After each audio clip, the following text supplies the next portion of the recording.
aware of what's happening. What's going on. Exactly. Yeah. All right. In 3, 2. Battery levels are good. Good. This episode of the Psychic Derailer podcast is brought to you by our friends at Tinker Coffee. Scott, you're a coffee drinker. I'm drinking Tinker Coffee right now. That's right. And, you know, the worst thing in the world is you get up on Sunday and you start looking forward to that nice steaming cup of coffee. Mm-hmm. You reach into the cupboard and there's 5 beans in the bag. It's going to be a small cup of coffee. It's terrible. And you know the way that you can get around this? How's that? A subscription to Tinker Coffee. I didn't know there was such a thing. There is. Do tell. Let me tell you about it. So you sign up for their subscription, and every month you get how many ever bags of coffee that you choose. Way more than 5 beans. Absolutely. Okay. And subscribers get a special bag of coffee every month that's only roasted for subscribers. It could be it could be like it probably won't be that delicious cup that you're drinking right now, but it'll be something special. If you go to tinkercoffee.com right now and use the coupon code BIKES, see what I did there? There's a correlation somehow. You're going to get 25% off your first month's subscription. And then I probably ought to read the official stuff. Since 2014, the crew at Tinker Coffee has been sourcing and roasting some of the most unique and delicious coffees in the entire world. Their award-winning coffees are served at some of the Midwest's finest restaurants and cafes.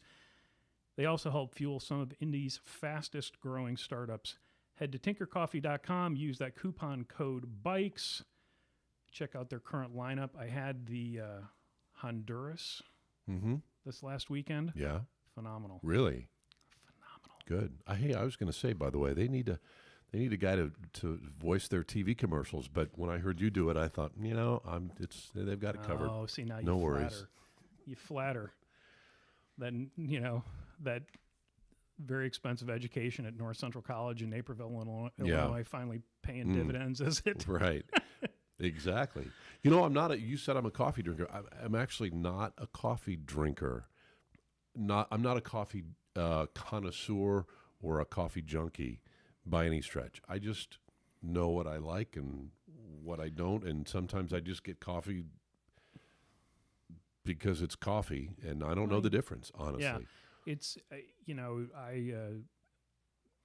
need to be educated. Well, that's the thing. Here's another thing. At our friends at Tinker Coffee have a thing called a cupping class. Okay. And I went through one of these, and this is where I discovered that my palate is not refined at all.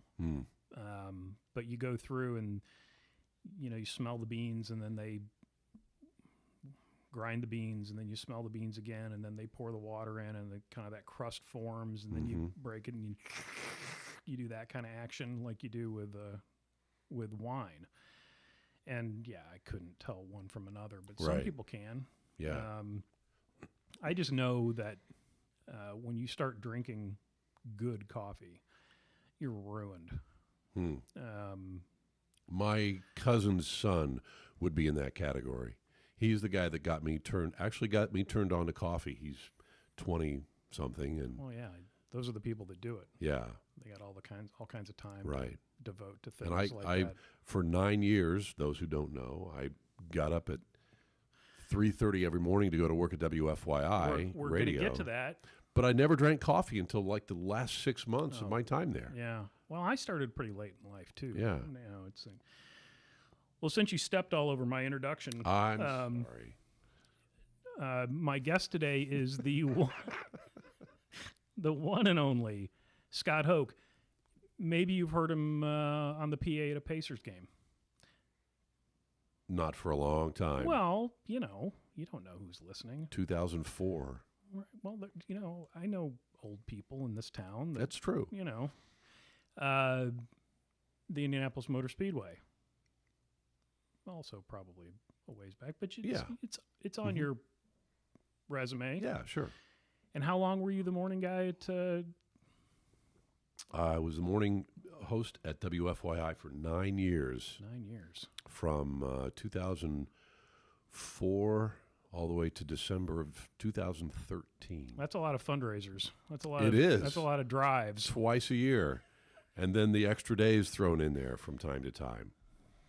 Do you really want that John Denver live at Red Rocks DVD? There were people who did, absolutely. I don't even know if there was such a thing. There probably was. I think there actually is. Yeah. And now,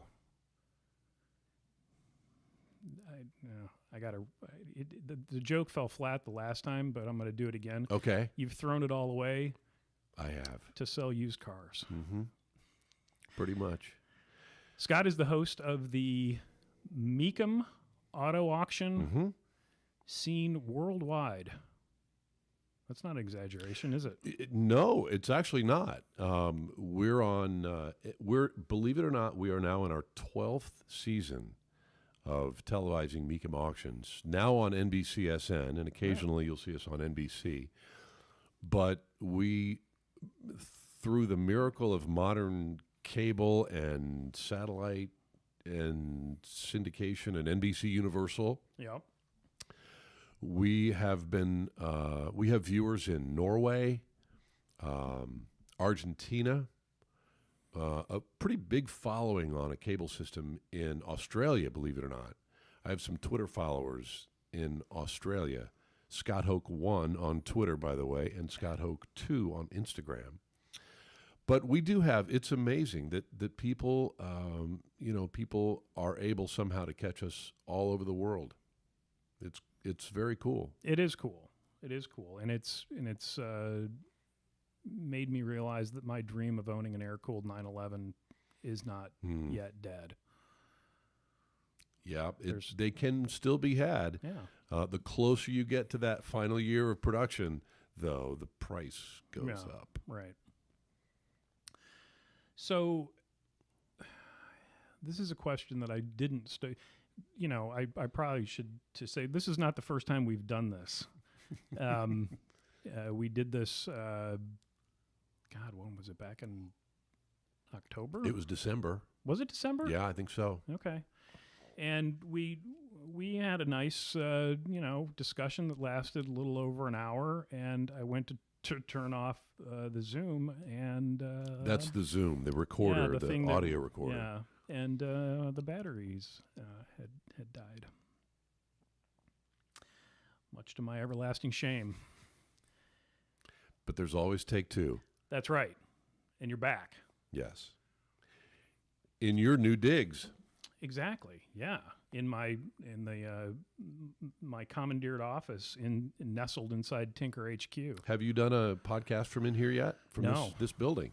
I've done some stuff, solo stuff. Okay. But nothing. You are the first. Okay. Awesome. You're my first. Awesome. When did you get? How did you end up in radio?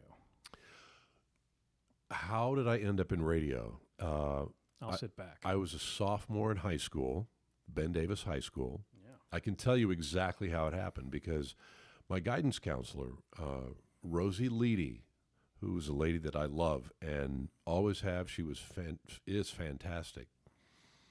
She said, "You need an elective." And I said, "Okay." She said, "How about this radio class?" I'm not making any of this up. This is almost word for word. And I said, kind of shrugged my shoulders and said, "Okay, whatever that is, sure, I'll try it." And she may have said something about, "You have a nice voice and you ought to try this and see if it sticks to the wall," or whatever. And so this was the first semester of my sophomore year. So this would have been 1979, fall of 79. And I signed up, first day of class comes around, and I will never forget, I walked into this door at Ben Davis, and it was a giant, thick, soundproof door. And I walked in, and it was a classroom, but they had over here on one side, they had a little DJ station, Mm-hmm. 2 turntables and a mic and a couple of speakers and a couple of cartridge Somebody should write a song. machines. Right. And on the other side, they had a identical. It was a mirror image, basically, so 2 kids could work at the same time. And I had been into music. I played bass and guitar and stuff and piano. And I walked in that door, and it was just like this spotlight just shone down on me, and everything went dark, and the music played, and it was just like, and I thought, wow, this is really cool. Yeah. And that was literally the very beginning. And I loved that class. The next year I started doing, working on the radio station over there, WBDG. Kevin Gregory, the WRTV6 meteorologist, was one of my classmates. He was a year behind me, but we did radio together. We did women's basketball and football back in those days, and had a great time and made a lot of mistakes and learned a lot. Yeah. But that's how it started. It was basically my guidance counselor, Rosie Leedy, said, "You need elective. Why not try this?" And that's how it happened. Yeah. And that's having that in high school. And I think Ben Davis has a lot of that Yes. type of stuff. I remember, laying in my bedroom listening to WLS Mhm. and listening to Larry Lujak Yeah. and thinking, I think I'd like to do that. Mm-hmm. But I had to wait till I was in college. Yeah. And got kind of a real crash course in how to do that type of stuff. Petrified, Mm-hmm. terrified. And then, just didn't have I guess I didn't love it enough to, go work in Des Moines for, $7.25 an hour or Yeah. whatever it was that they were paying in 1987. But the interesting thing is that I discovered podcasting in probably 2004 when it first started. I was going to say that's got to be very early in this whole podcasting It was before world. It was before Apple, adopted the platform, and Adam Curry, former MTV VJ, Yep. kind of developed the software to put these files on the internet. And I remember listening to this, he was living in a castle somewhere in Scotland, I think, like you would do if you were a former MTV Right. VJ, right. And, the biggest complaint that I always had was once I got to North Central, where they had a pretty robust radio program. Mhm. I mean, they win a fistful of Marconi Awards every year, but it wasn't. College radio to me was always, that was the time to experiment. That was the time to kind of, get the silliness out of the way. Well, Mhm. there was no silliness at that place. Yeah.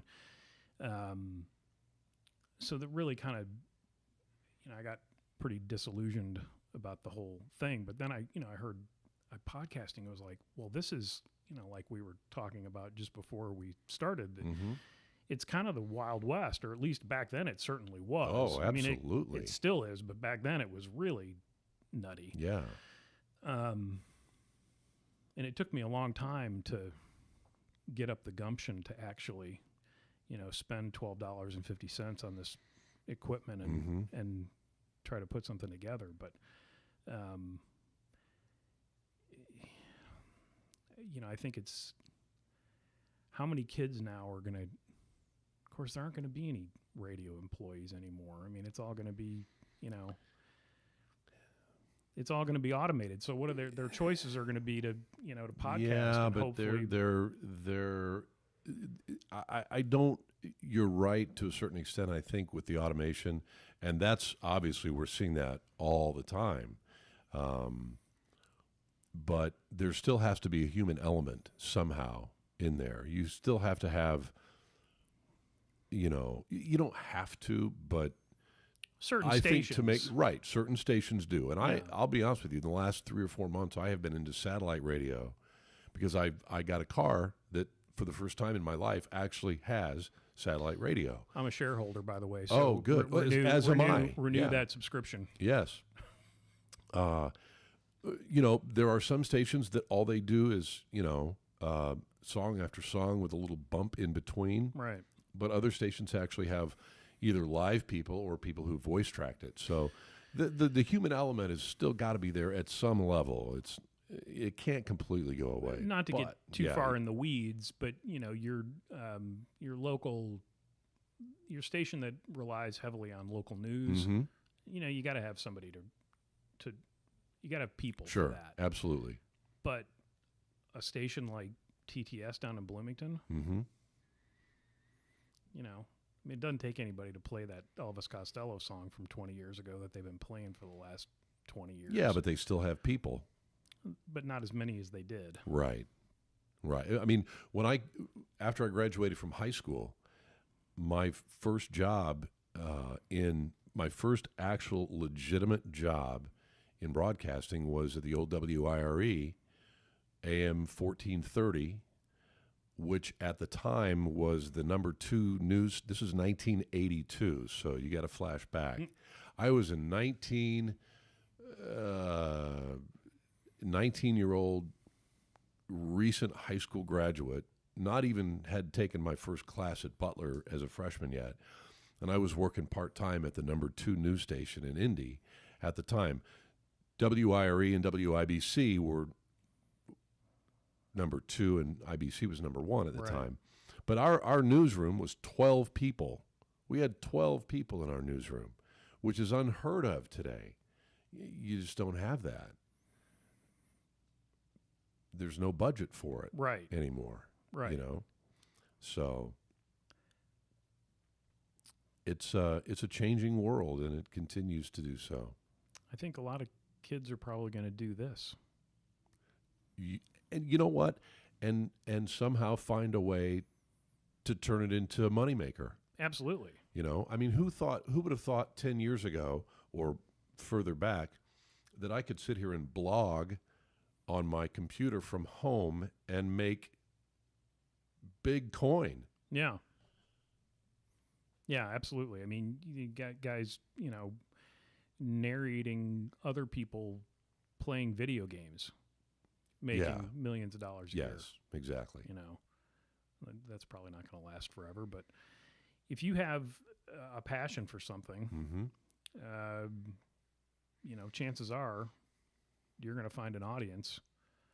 And if you find a big enough audience, you're going to be able to monetize Sky's it. the limit. You're going to, I mean, there's a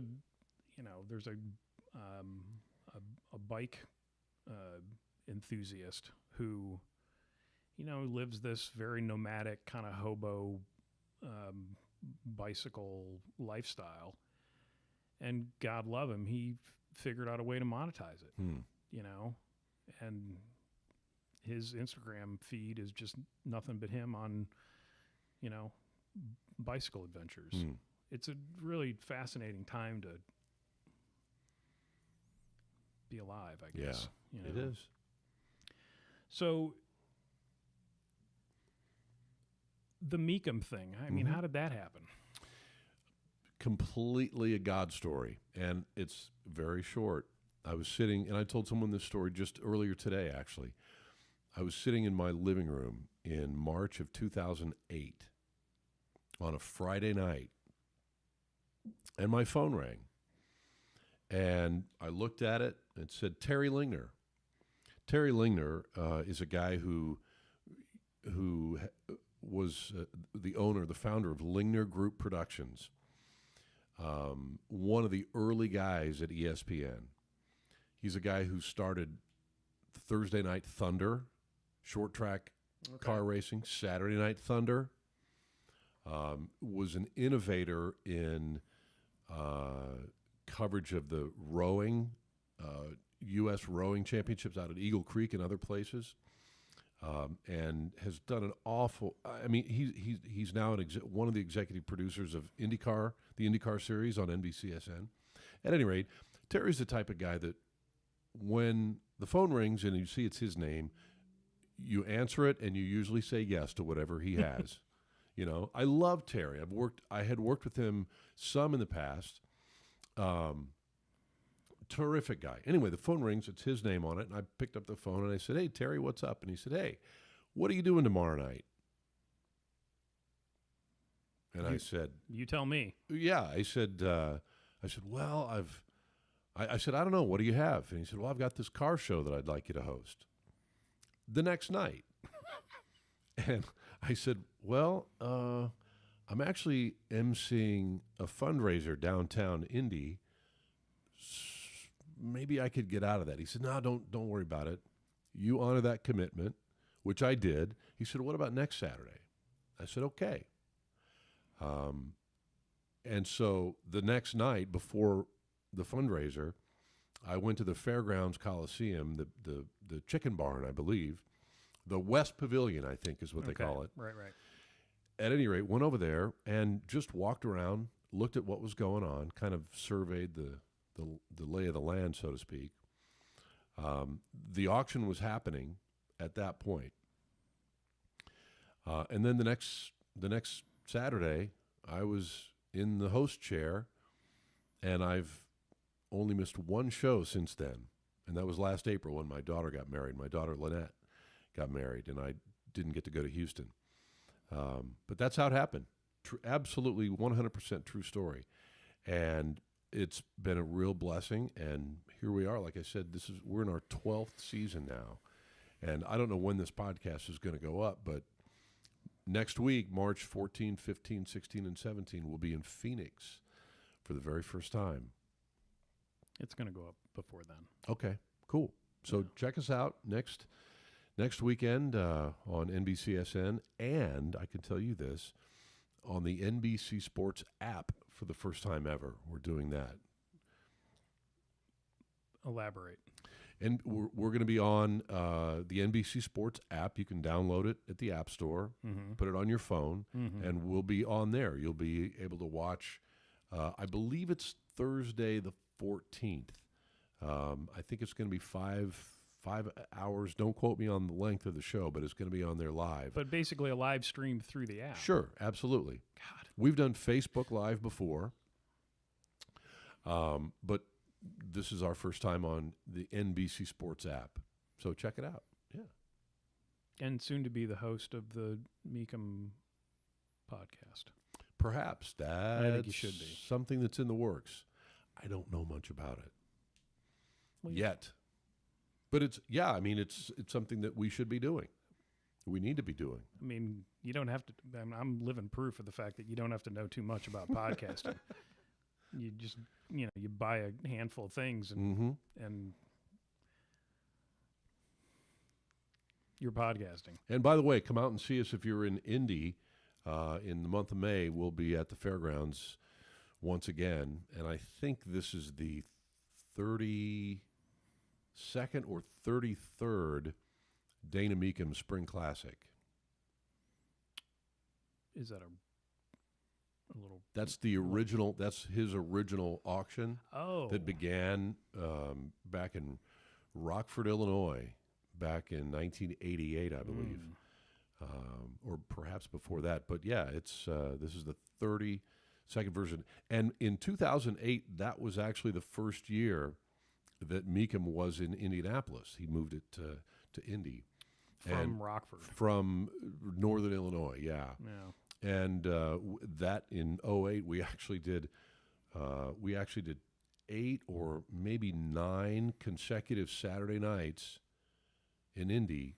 And it was just a very short, compared to today, it was a 2-hour telecast. And we were on this little network called HD Theater, which then became Velocity and now is Motor Trend. The thing that, the thread that kind of runs through most of these things that I've done is I'm fascinated by storytelling. Mm-hmm. And I don't think it matters there's storytelling in just about everything. Right. I mean, if you're the PA announcer at what the hell they call that place now? Bankers Life Fieldhouse? Bankers Life Fieldhouse, Okay. yes. You're telling a story. Mm-hmm. It may not seem, from the outside, it may not seem like it, but you're telling a story. When you're hosting this car show, Mm-hmm. there's got to be a million stories. Yeah. Because every one of those cars and every one of those owners probably has a story. Mm-hmm. Absolutely right. Case in point, I believe it was Kissimmee, Florida, our first auction of this year, which is also our largest one of the year. In January, a lady, and I can't recall her name, but she brought an original 1965 Pontiac GTO to the auction. She and her husband, her late husband, had bought that car brand new. And it had, I forget, 30,000 miles on it, maybe, something like that. Oh, my God. I don't remember the details, but they were the original owners, and she was there. This is the first time this car had changed hands in over 50 years, 54 years. And there was, I mean, you could see the emotion on her face as she let this car go. And my colleague, John Craman, got to spend some time with this lady for about 30 minutes, kind of getting to know her and getting to know the backstory. And, a lot of times dealers will buy and sell cars. We get that. And there are guys that are collectors, but they don't really have an emotional attachment to a particular car. But this lady did, because it was in her family for the majority of her lifetime. And it may have been one of the few things left that tied to her husband. Exactly. Yeah. Yep. And so we, the camera shots of her just showed that emotion. She was, having a hard time holding it together. And as were we, because we're witnessing this. Sure. Up in our booth. And, there may have been a little mist coming out of the dust, a little dust in your eye. Corner of the eye, corner of the eye there, yeah. But it was a terrific moment, and on the other hand, that's the story of a lady and her car. I remember. Just before you do that, sure. How much did she get for the car? I don't remember, but it doesn't matter. I don't recall. It was a lot of money. It was decent. I think it may have been 75 or 80, which was more than she was hoping for, I believe. Don't quote me on that. But we had a Corvette a number of years ago, 1967, white with a red stinger down the hood, big block, 427. And the original owner was a Vietnam vet, had gone to Vegas and won some money and bought this car, and he drove it very sparingly, and actually put it away in the mid-'80s and only took it out at night because he didn't want to put miles on the odometer. Nobody knew he had the car. People knew that he had it, but then he put it away for so long, people said, well, where'd that car go? I got rid of it. Well, he didn't. He had kept it covered up and kept it absolutely pristine condition for all these years. And in his hometown, it was sort of like a Sasquatch because he would take it out in the middle of the night, and guys, the Corvette guys around town would see, this was in Colorado, they'd say, hey, did you see this white big block vet driving? No, I haven't seen that. And they'd ask him because they knew he used to have one. I got rid of that long ago. Well, he still had it. But the punchline to the story is this. When the guy died in 2011, that car had 2,996 miles on the odometer. Oh, my God. It was an absolute pristine, nearly perfect example of that year, that engine, that trim level, that you do not find anymore. They are not out there in this condition. And that car at that time, a couple years after that, actually brought over $700,000 at auction. It's interesting that the guy passed away, and he willed it to his next door neighbor, who didn't even know the car was still in the garage. Oh. He didn't even realize the guy had it. So yes, that's part of the story, and the reason that car brought so much money was not just because of the condition of the car, but also the story that went along with it, which is remarkable. Were you a car guy at all before you started this? I enjoyed cars. I love cars. Could I do an engine swap? No.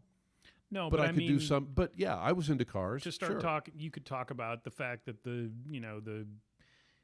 69 Barracuda had this type of headlight, but the 70 had this type of headlight. Not to I that have level. No idea. No, what I'm talking about. not to that level. Okay, No, all right. not back in the day, but obviously through the course of the last 12 years or so. Right. And sitting next to a guy who is, my partner John Cramen is an absolute walking encyclopedia of automotive history. So you learn a lot just by Sure. Osmosis. I just thought it would be. I guess I don't. When I think of you, we've known each other for a while now. Car guy was not the thing that would immediately pop into my head. That's all. Yeah, no, that's fair. I have a bunch of interests actually. So. Yeah, we're gonna get you playing the banjo. Oh, really? Sure. No, we're not. That's not one of them. Come on. No, like I said, it's a period. So like a Civil War era, the way they would have built them in the Civil War, fretless banjo, tack head. You'll love it. Okay. You'll love it. I trust Just you. pretend like you're playing your bass. I think. Now, how did all that start? What's You're that? still playing, right? Yeah, still am. Actually going to be at the Jazz Kitchen with the Joy Swing Big Band, Joy Swing Orchestra. That's on May the 28th.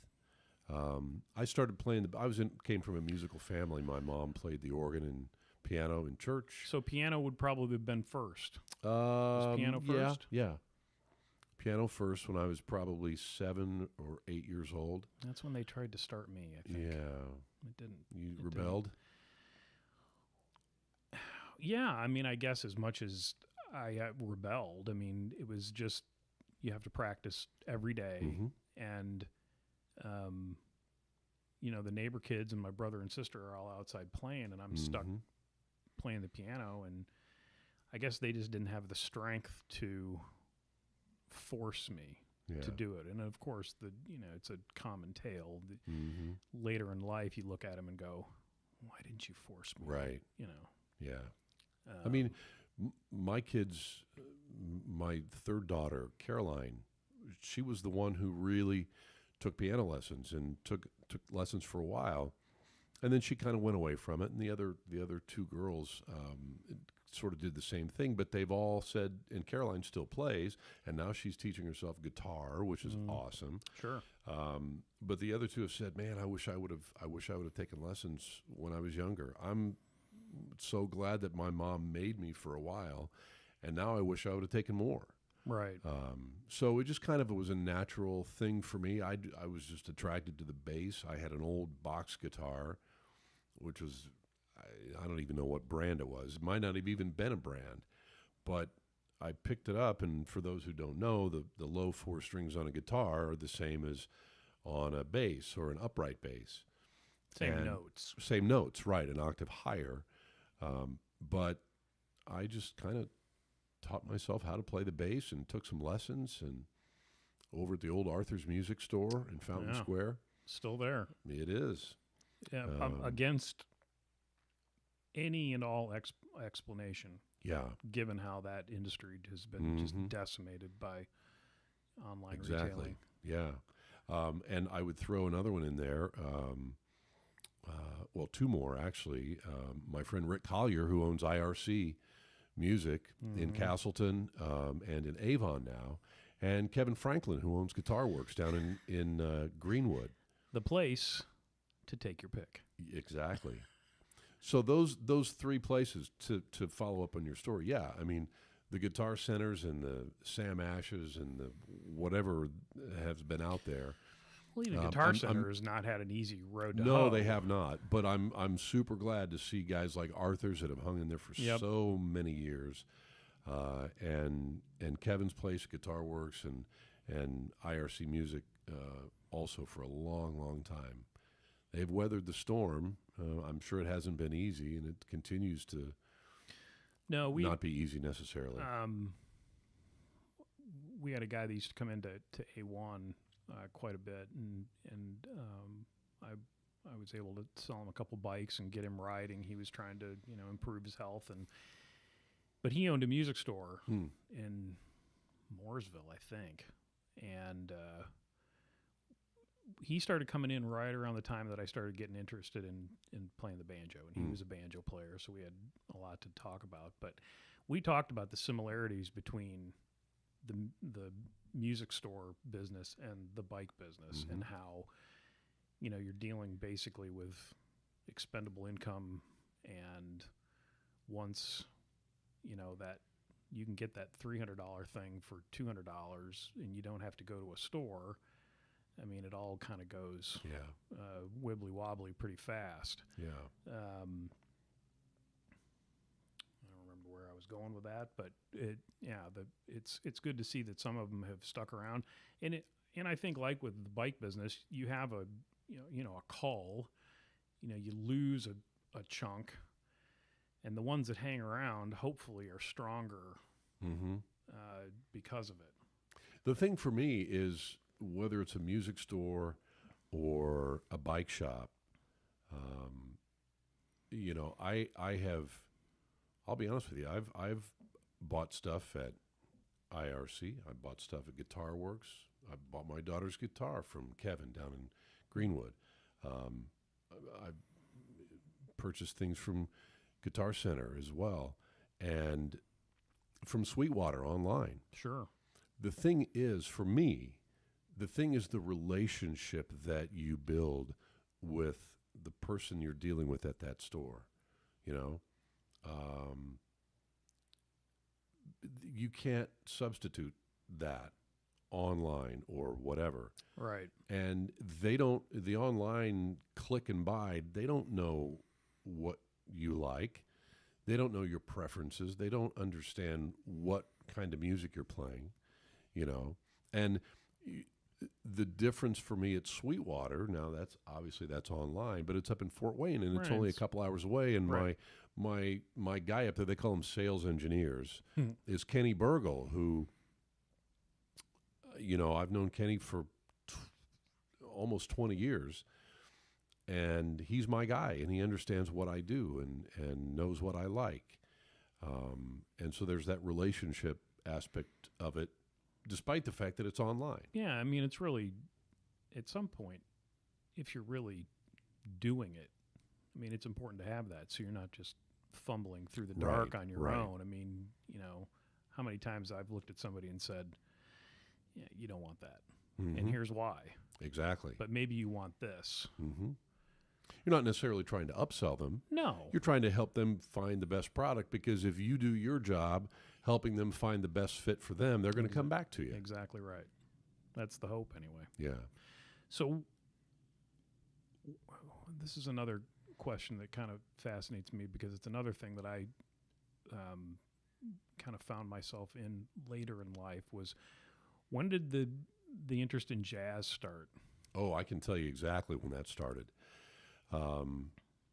Late 70s, when I heard Chuck Mangione and Feel So Good for the first time. You're kidding me. No, I'm totally serious. And here's what happened. I love... This podcast is over. I love the tune. The flugelhorn. Okay. Sorry. Yes. Continue. Go ahead. No. Fine. It's your show. No. Okay. You are my guest. Tell your story. I love that tune. And so I went and bought the record. Okay. And, back in 77, 78, Feel So Good was a 3-minute radio mix. Right. So when I put that record, when I got the record, I looked and I thought, man, there's only 6 songs on this, 3 on a side. I'm thinking, what? I'm getting ripped off here. So I put on Feel So Good. It's totally different. It's like an 8-9 minute song. And they extend the solos, and there's a slow intro and whatever. And I thought, wow, this is kind of cool.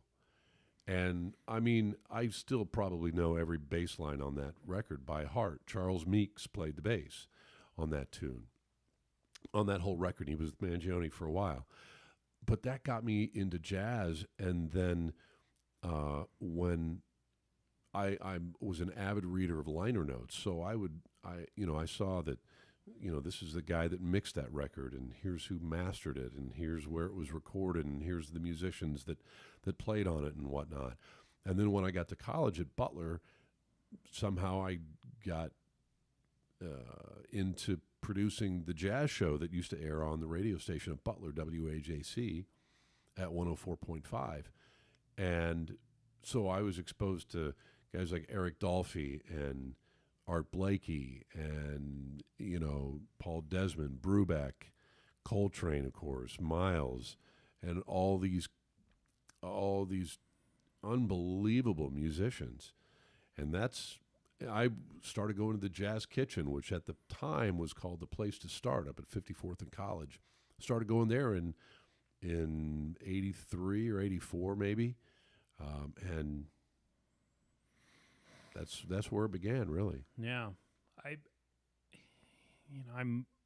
moved here in 80, well, it would have had to have been 87. Mm-hmm. And I got a job at Trax up in Castleton, Mm-hmm. which is a record store. And that's what I was doing at home. I was working record stores, and I was, working at the college radio station. Mm-hmm. And the guy that was the manager there, he, when you work in record stores, you listen to all kinds of music, Mm-hmm. almost all kinds of music. And he loved jazz. And he was the one that introduced me to all that Blue Note stuff from the 50s. Oh, man. And we had this guy that used to come into Ron Enyard. I know Ron. I knew, yeah, absolutely. Is Ron still alive? I don't know. I think he is. I think we may have talked about this the last time. Perhaps. But Ron was/is a drummer. And when I was growing up, I played the drums. I used to have him on my show at the Butler station. He was a trip. He was. And Ron would come in to the store every Tuesday because that was New Record Day. And he would buy this was when CD players were new, right? Mm-hmm. And So expensive. But the record companies were just starting to pump out. So, on any given Tuesday, you might have 8, 9, 10 different titles come out. And they were still coming in the long boxes, Mm-hmm. and he would come in and he would buy everything that was new that day. And I don't remember why it was. He was living in Sobro somewhere, south of Broad Ripple. And I went to his house for something, and I can't remember why. And there were just stacks of long boxes that he'd never opened them. He hadn't opened them yet. He hadn't gotten around to it. But he had to have them. And so he was playing with Trotty Heck Yep. at Rick's Cafe in Union Station. And so I would just go and hang out at Rick's and listen to the trio. Mm-hmm. And that was kind of my entree into that world. And then Didn't he have Steve Korn on the keyboard bass? I know Paul Plummer used to play saxophone with him. I think Paul was from Cincinnati. Well, I think Ron was from Cincinnati. Could have been. Anyway, those were interesting times. Mm-hmm. he would he lived through some that 70s Led Zeppelin hits, and the jazz musicians starved for a while. Right. This is a question that I asked you the last time, but I think it bears repeating. Okay. And that is, should the Ken Burns documentary Jazz be required viewing in every school? I believe it should. Absolutely. I agree. Especially in the music classes, or, you could make a case for it in history class. Absolutely. No question about it. Absolutely. Because it is, in my estimation, yes, there are some holes. There are some things that maybe weren't addressed, and some individuals that weren't addressed, maybe like should have been, or if I'm a fan of a certain musician, well, why didn't he get more love in that show than others did? But it is in my estimation, the authoritative work of its kind on the history of jazz in our country. I don't think there's any question about it. I can take it a step further. It's the history of music. Sure. I mean, so I had a moving company move some of the big counters and the workbench and all that stuff, Mm-hmm. and there were 4 young black guys that were working for the moving company, and I don't remember how it came up, but something about music came up, and I said something about Louis Armstrong. Mm. And these guys, all 4 of them, looked at me like, who? Mm. And I said, you're kidding, right? I mean, he only invented everything. And we talked about it a little bit, and I said, well, here's the big takeaway from this story, is that when you think about popular music, I don't care whether it's in the 20s or whether it's 2019, black people invented everything. The African American community brought so much of their culture here, and it developed into what we, back in the day, as you know, in the documentary, people called it jazz, Jass, and it's got its roots in so much African music. Yeah, well, it's as uncomfortable as it is to talk about work songs, right, and church songs. Absolutely. Yeah. That's it. Yeah. Now, the only exception that I can come up with maybe is, northwestern Europe. I mean, if you listen to 2 guys down in the holler playing "Molly Put the Kettle On," I don't feel a lot of gospel influence Right. in that. Right. But certainly, by the time you get to Hank Williams and places like that, I mean, they were all listening to church. They were listening to gospel. Yep. I mean, that's a lot of those songs. That's all they are gospel songs. Mm-hmm. So, Yeah. I've watched that whole thing all the way through at least twice. And now I've gotten to the point where once we get into the 70s and all that avant-garde stuff, I'm out. Mm. And then the last episode's just too damn sad. I can't, I can't do it. But I agree with you. That should be something that is required viewing. And I'll even go one step further as not only as a musician, but as a guy who does voiceover for a different career. The guy who narrates that documentary is a gentleman named Keith David, who is a fine actor. He was in Platoon. Mm-hmm. He's starred in the TV show Greenleaf and many movies. And he's narrated so many different projects, baseball, for one, a number of Ken Burns things. His voice is remarkable. It is smooth as silk, Mm-hmm. and you talk about telling a story. Yeah. And Ken Burns does this as well, if not better than anybody. Keith David can bring that story to life just with his voice. Now Burns, there's a reason why they call the effect the Ken Burns effect, because, especially in the Civil War, Right. some of the photographs, he gave movement to those too. still Yeah, photographs, and absolutely. that's such a huge factor. But Keith David, when you watch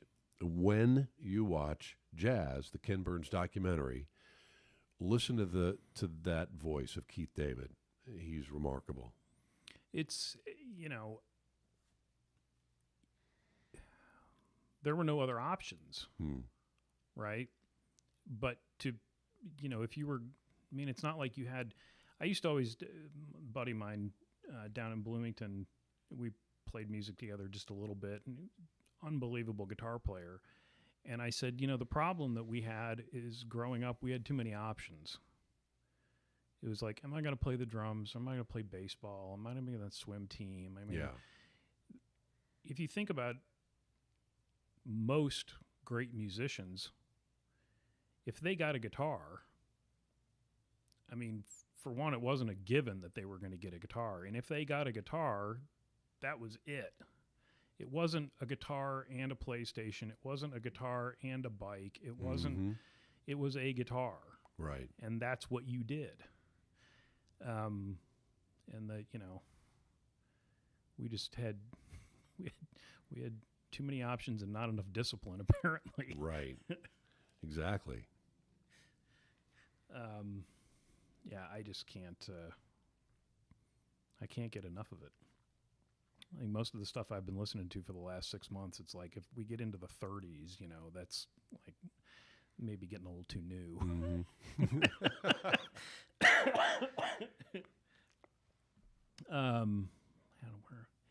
So I suppose, are you going to ride your bike at all this year? I think I will. Yeah. This was probably right on your commute, right? Yeah, absolutely. We're right now on West 16th Street, just a little bit east of Busch Stadium, the old Busch Stadium. And I used to ride down this road on my way to WFYI whenever I rode. I was actually doing a little bit of house cleaning the other day, and I came across an article that the Indianapolis Star did back in 2013, I believe, on people who commuted to work, and they talked to me about it, and had a picture in the newspaper, riding my bike. In the morning, it was fine because it's like 4 o'clock in the morning. There's no traffic on 16th Street, no worries. But going home at noon, that's it was a little dicey. Yeah, and I think it's probably the same for everybody. It's certainly what I've always found to be true. Getting there in the morning is generally pretty easy, but depending on how early. Well, for me, it was you were before rush hour and I was after rush hour, right? Or that morning commute, because I was generally leaving the house at 8:30 or something like that. Yeah. So everybody had already vacated the premises. Right. But coming home, it's they can't build these greenways and protected bike lanes fast enough for me. Right. It's I've been working in bike shops for the better part of 30 years, and we never heard about somebody getting hit by a car ever. Right. Well, and there's so much more distracted driving that's going on now too. Well, that's it. That's all it is. Yeah. It's not all it is. Obviously, it's not always the motorist's fault. There's some knuckleheads out there on bikes. There are. But I think if you're driving a 3,500-pound automobile, there's a certain amount of responsibility that you have to take into that. And it's, I don't know, it's getting crazy. But we've got more and more multi-use paths and things like that. And I wish the there's one people 7/10 of a mile from where we sit. I wish the people in Hendricks County would pay attention to that and actually put bike lanes in when they build a new road. It's not that hard, folks. Well, get out of the suburbs. What can I tell you? Yeah. Come back into the embrace of the inner city. Yeah, but I like to ride on the country roads, and I do. Well, and even some of the roads that are out there that aren't quote unquote country roads are fairly well traveled, and why can't you add a little bit of extra asphalt and put a bike lane on it? Well, yeah, there's no reason why they can't do that other than money. Got a new bike in your future? No. No? Mm-mm. You sell a few more cars and buy a new bike. Come on. Maybe. Daddy needs the money. Yeah. I'm not going to make it up on coffee sponsorship. Exactly. Speaking of that, I'll do this for the close. How about that? Whenever you're ready. I think we hit all the high points.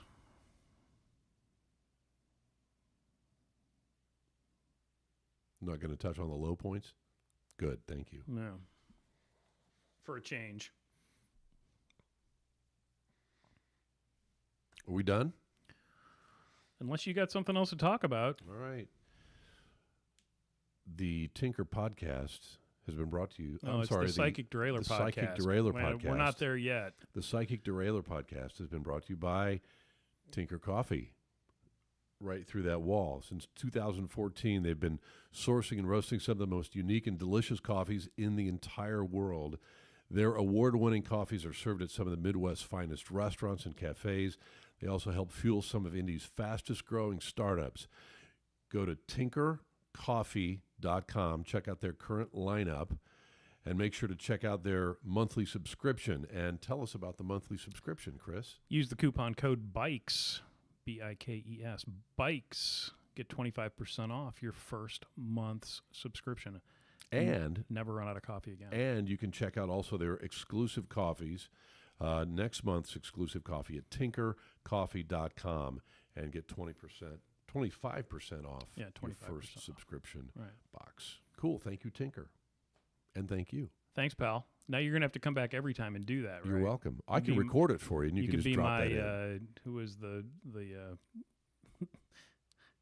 I can't remember the game show guy that used to stand off camera and famous. His name was Johnny, I'm sure. Yeah, I think it was actually Johnny. Johnny something or other.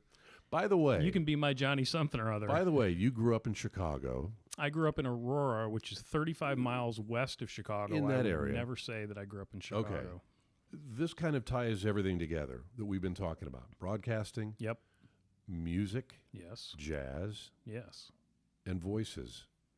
Do you remember the guy by the name of Ken Nordine? Does that name ring a bell?